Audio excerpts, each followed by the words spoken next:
Hi, my name's Jason from Sweaty Heroes Comic Bargains, and we're going to show you some comic bargains that were at Vintage and Vinyl Amherstburg. But these are examples of things that you can find for $1. So at Vintage and Vinyl, we received some long stock, and we had a whole long box of Richie Rich. There's a whole bunch of titles: Richie Rich, Rich Jackpot, Richie Rich's Millions, Zillions, Vault of Mystery, all kinds of interesting titles. It's amazing to see how many spin-off titles were for Richie Rich in the 70s. This is a cool cover, like a kind of nod to 50s and 60s, and this comic book is actually from 1968. This this is another comic book that really follows it, and despite being north of the looking like it's north of the Yukon, never happens in the story. Also interesting is that you have only a one-page story on the splash page, just a one-page story, and then it's followed by an ad and followed by another story. So they don't. There was no attempt to make a like a splashy page front page story. Then we have another Richie Rich, which this one is called Super Richie, and so it's kind of more of a superhero take. And this one is obviously a little bit later. This is a 40-cent book. So, and this is from let's see here. Can't see it. 1970s or something. It doesn't. I can't see the.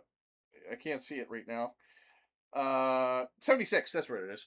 But again, an ad for the splash page. Kind of weird and interesting. That's Walter Matthau, actor in a movie. And then this one, I think the 1950s. If this cover had come up before 1950s, Frederick Wortham would have included in Seduction of the Innocent. I think it's kind of a humorous cover. It's not. I don't think it's supposed to be a dollar bill. I think it's supposed to be just his shower, like the design of his shower or something. But it's a funny cover that I don't think that he would do either before the 50s or now in the 21st century. But it's innocent. And then we have Tom and Jerry Funhouse, which lasted over 200 issues, and this is published by Gold Key. And so it shows you an indication that a lot of funny animals and a lot of kids' books were published until the 70s and 80s. Kids' books really drove a lot of sales, right? Until kids got interested in video games, I guess. Then we have Billy the Kid, which is a Western comic from Charlottetown. And this one, again, is late 60s and has that nice old smell. And like you can see like definitely like it has that aged look to it too, but it's still a nice glossy cover and a nice cool cover. And then after that, we have this is from the 90s, but it's based on an old sci-fi story, which is Forbidden Planets. So that's kind of cool. And it'll be interesting to see that. That's from Innovation. Innovation was one of those smaller independent lines, and they did comics like Quantum Leap, for example. And also they did Beauty and the Beast, not based on the Disney show, based on the Linda Hamilton TV series, which was like a Beauty and the Beast, which was in the modern day, like kind of a love story type thing, right? And Kristen Kriuk from Smallville did a reboot in the 2000s. This Avengers was supposed to be a freebie with sugar babies. That's kind of fun, and it has some cards supposed to be in it, like and so I think that this will be. Oops, the tape. See, I hate tape. You know what I mean? Don't you hate tape? I hate tape. This has some fun. This is a fun book, and you can see these like cards that were in there included. No one cut them up yet. And then we have two random issues of X-Men.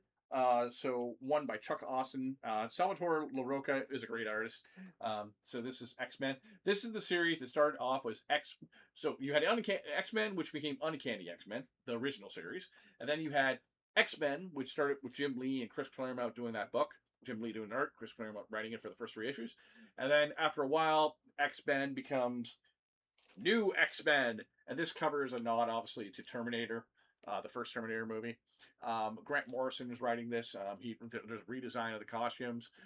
Phil Jimenez does the artwork on this one, and then later on, it becomes back to X-Men, I think, and then goes to X-Men and Legacy. So these are my books that I found in the Dollar Bin, and you can always find more bargains in the Dollar Bin and all kinds of interesting things for only $1. Thanks, and stay sweaty.